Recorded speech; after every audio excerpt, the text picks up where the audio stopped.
Oh yeah, coach made sure we felt it from the jump. We watched last year's game, and that kind of added some fuel to the fire. And then just having a crowd and that type of environment just got us going. Felt like we was playing, at advantage, 6-on-5 out there, especially on defense. So it was good.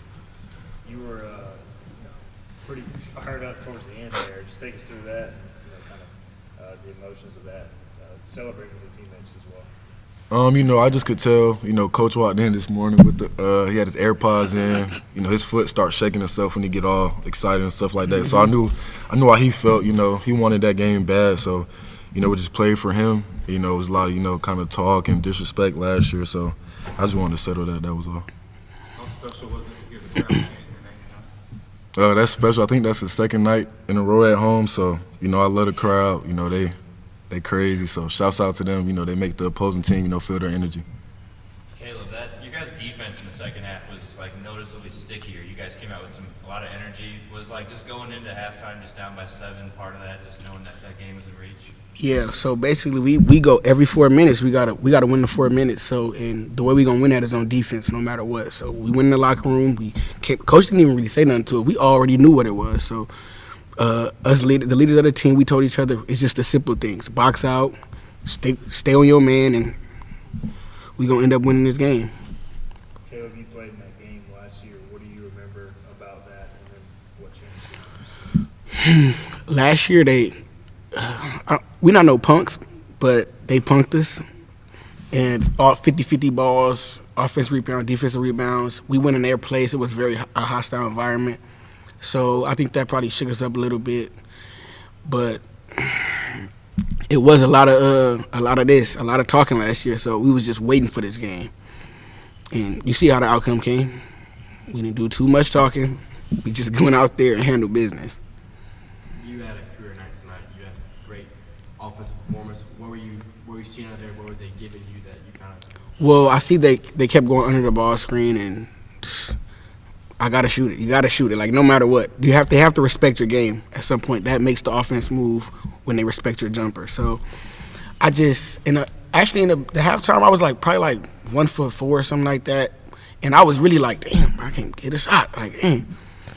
So, one of my managers and my teammates, one of my quiet teammates, told me K1, keep shooting the ball, come on, bro. And if he's telling me I got to shoot the ball, then I have to keep shooting the ball. So I just stayed confident, and my teammates, they was there for me. So you see what happened. Bobby, you and Kalib play the same position, basically, ball dominant kind of guy. So how did that, when you guys are both on the floor so much, how did that kind of mesh? I just think, we have a few games, kind of under us now. Me and K1, we battle all practice and guard each other 94 feet. So we just make each other better, and when we get to going together, you see we get hype and start doing our handshake. We know we little, but once K1 get going, he think he's 6'5", and he start barking, and we started hitting shots, and our energy was just, just good, and we just like to play off each other. Elaborate on that a little bit. He starts making some big plays. You hit some shots. Brandon came back in, hit some. It kind of built off of each other tonight. It felt like. Yep. Actually, I was talking about it earlier. When I was out the game, Coach actually tried to, kind of get me back in. I was kind of K1 running the show. Let K1 bend, kind of let them do their thing. They start coming back. I'll get in there and help K1. But K1 held his own for a few minutes. I was a little, beat up. Legs was hurting. And, K1 did his thing. He had me even more hyped to come in there and, play hard with him. And, once two little guards get going together, I always say speed kills. So we did our thing. Bobby, Coach was kind of talking about a win like this helps you guys sort of as you're finding your identity. How do you think a win like this kind of helps you guys? Coming off the loss, versus George Mason, I think we needed this win. Especially a rivalry game at home. You don't want to lose at home. That's the last thing you want to do. We want to bring more people to ECU to watch games. We want every game like that. So, gotta have wins like this. Bring energy. I was trying to get excited with the crowd. So we can, interact with them. The crowd loves that. Fans love that, So, yeah, we just got to keep playing. I think, this game, we're kind of finding our identity. We're learning more and more how to fight. And we just got to keep building. You had 2 steals tonight. One of them was kind of a backhand, one-hand catch. How'd that kind of happen? Did you see something on tape that you knew how he was going to go to the right? I think just, being a guard that loves to get downhill and kick out, I just kind of read his eyes. And Coach always say hands out, big hands. easy, always on the bench every possession like this, jumping around.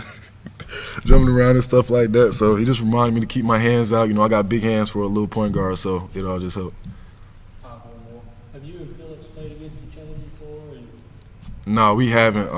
But I know him really well. You know, I was in G-Ville a lot. I'm close friends with Turquavion, so we always, hung out. Dayron Sharp was around the area, and they came to our Christmas tournament before. So it was kind of like just mutual respect. And, kudos to him. He played great as well, back home. So it was fun. Thank y'all.